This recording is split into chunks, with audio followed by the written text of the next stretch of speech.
tá? Para 3 centavos. R$300 por mês. R$300 por mês. Você cobrou 600, o teu concorrente cobrou 300, por exemplo. Se for um contrato para 10 mil páginas. Que máquina que o cara vai colocar para rodar 10 mil páginas? E daí ele vai chegar no final do mês, ele vai receber 300. Desconta aí gasolina, desconta custo de funcionário. Ah, de repente o cara é autônomo e trabalha sozinho. Mas ele tem um carro. Ele gasta com manutenção do carro. Ele paga combustível, ele gasta com pneu, ele paga seguro do carro. Tem o tempo dele de fazer atendimento.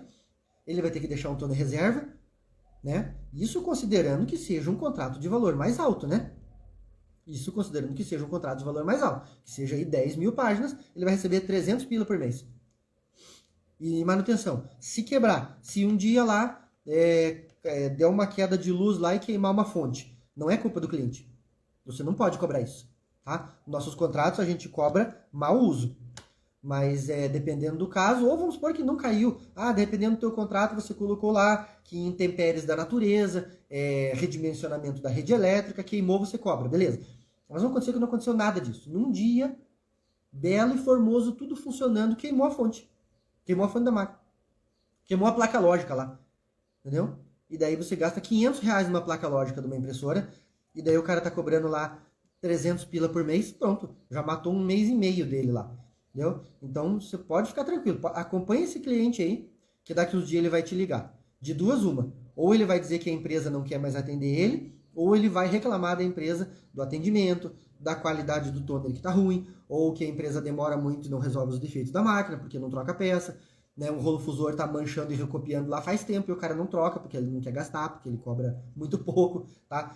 Então pode manter esses teus 6 centavos aí, que está excelente esse teu valor por 6 centavos, tá? Terceiro item da gente tratar no teu planejamento aí. Primeiro, compra da máquina. Segundo, toner extra. O terceiro é você fazer a proposta. Daí entra uma questão mais estratégica do que realmente técnica, né? Entra uma questão mais estratégica do que realmente técnica. Você conversar com o teu cliente. Por exemplo, nesse teu caso aí, né?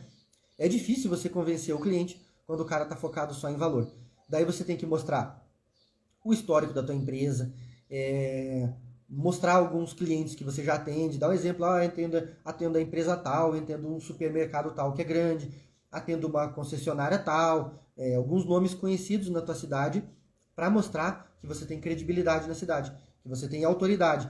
E daí o que você pode fazer, não é que você vai desmerecer o teu cliente, né, o teu concorrente.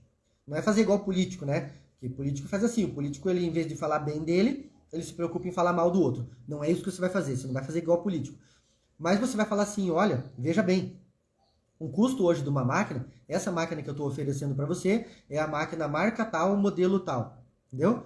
Essa marca tal, modelo tal. Então, quando você vai conversar com o teu cliente, a hora de você fazer uma proposta, o ideal é você fazer uma visita, tá? Dá um pouco de custo pra gente? Dá um pouco de custo, é deslocamento, mas o ideal, os melhores contratos que eu consegui fechar até hoje, não foi enviando proposta por e-mail. Não foi. Já mandei muita proposta por e-mail. E os melhores contratos foi fazendo visita, tá? Vai ter que gastar gasolina? Vai. Vai perder tempo? Vai. Mas daí indo lá é garantido? Não, não existe. No mundo do empreendedorismo, quem está acompanhando a gente que é técnico e é dono da empresa ou trabalha como autônomo, sabe que no mundo do empreendedorismo não existe garantias. Mas existem oportunidades. Não existe garantias, mas oportunidade existem muitas, tá? Então, o ideal, os melhores contratos que eu consegui fechar na minha vida até hoje foi indo até o cliente. É difícil, às vezes, conseguir marcar visita, né? Tem cliente que não aceita visita, tem cliente que não quer, que mande por e-mail. Mas se você conseguir não mandar por e-mail, tenta de tudo para ele. Eu vou ir conversar com você, o melhor horário que for para você, eu vou tomar só alguns minutinhos teu. Pode ser de manhã, à tarde, à noite, o horário que você tiver disponível. Eu vou te apresentar, né? Vamos dar a nossa proposta, eu vou conversar, porque daí, frente a frente, tem muitas vantagens você estar pessoalmente com o cliente. Primeiro de tudo, você estar pessoalmente com o cliente, na hora de fazer essa tua proposta. Você tem a atenção dele. É a primeira coisa. Por mais que o cara esteja na mesa dele, está no computador, de vez em quando ele vai voltar, de vez em quando entra a secretária lá, você está conversando com o gerente, entra alguém, interrompe ele. Por mais que isso aconteça, você tem a atenção do teu cliente. Naquele momento ali, ao vivo, você tem a atenção dele. Isso é muito importante, tá? Segundo, Para cada coisa que você falar, você vai estar observando a expressão facial dele. Você vai saber se ele gostou, se ele não gostou, se ele está demonstrando que ele acredita no que você está falando, se ele não acredita muito em você. Você pode demonstrar para ele, ó, a gente atende empresa tal, né? E às vezes, isso depende de cidade grande ou pequena, tá? Se for ficar cidade pequena, mais comum, às vezes é até melhor. Quando é cidade pequena, é até melhor